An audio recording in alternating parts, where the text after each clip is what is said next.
আমার বড় ছেলে হঠাৎ করে বলল যে চিকেন ফ্রাই খাবে, তাই আজকে বানিয়ে ফেললাম চিকেন ফ্রাই। প্রথমে চুলায় তেল গরম করতে বসিয়ে চিকেনের 2টি লেগ পিস নিয়ে তাতে পরিমাণ মতন লবণ, হলুদ, মরিচ গুঁড়া, ধনিয়ার গুঁড়া, জিরার গুঁড়া, সাথে পেঁয়াজ বাটা আর গরম মশলার গুঁড়া, আদা রসুন বাটা ও একটু লেবুর রস দিয়ে মাখিয়ে নিলাম। লেগ পিসগুলো ভালোভাবে মশলার সাথে মাখতে হবে যেন লেগ পিসের গায়ে মশলাগুলো লেগে যায়।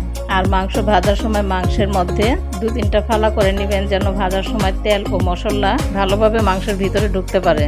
এভাবে চিকেন ফ্রাই রেসিপিটা করা খুবই সহজ, খেতেও খুব ভালো লাগে। চিকেন ফ্রাই মূলত ভাত, পোলাও, নান, রুটি, পরোটা এসব কিছু দিয়ে খেতে খুব ভালো লাগে।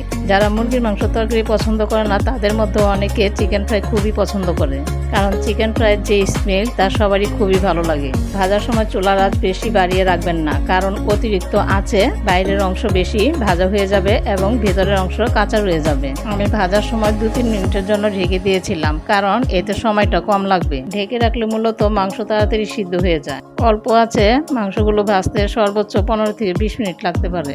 তো ভিউয়ার্স, কথা বলতে বলতে চিকেন ফ্রাই কমপ্লিট। বাসায় এভাবে চিকেন ফ্রাই করে আপনারা ভাত, পোলাও কিংবা পরোটা দিয়ে এভাবে ট্রাই করে দেখবেন। শত শত টাকা খরচ করে রেস্টুরেন্ট থেকে এগুলো খাওয়ার চেয়ে বাসায় নিজে বানিয়ে খাওয়ার মজাই আলাদা। তো আজ এই পর্যন্তই, দেখা হবে পরবর্তী ভিডিওতে।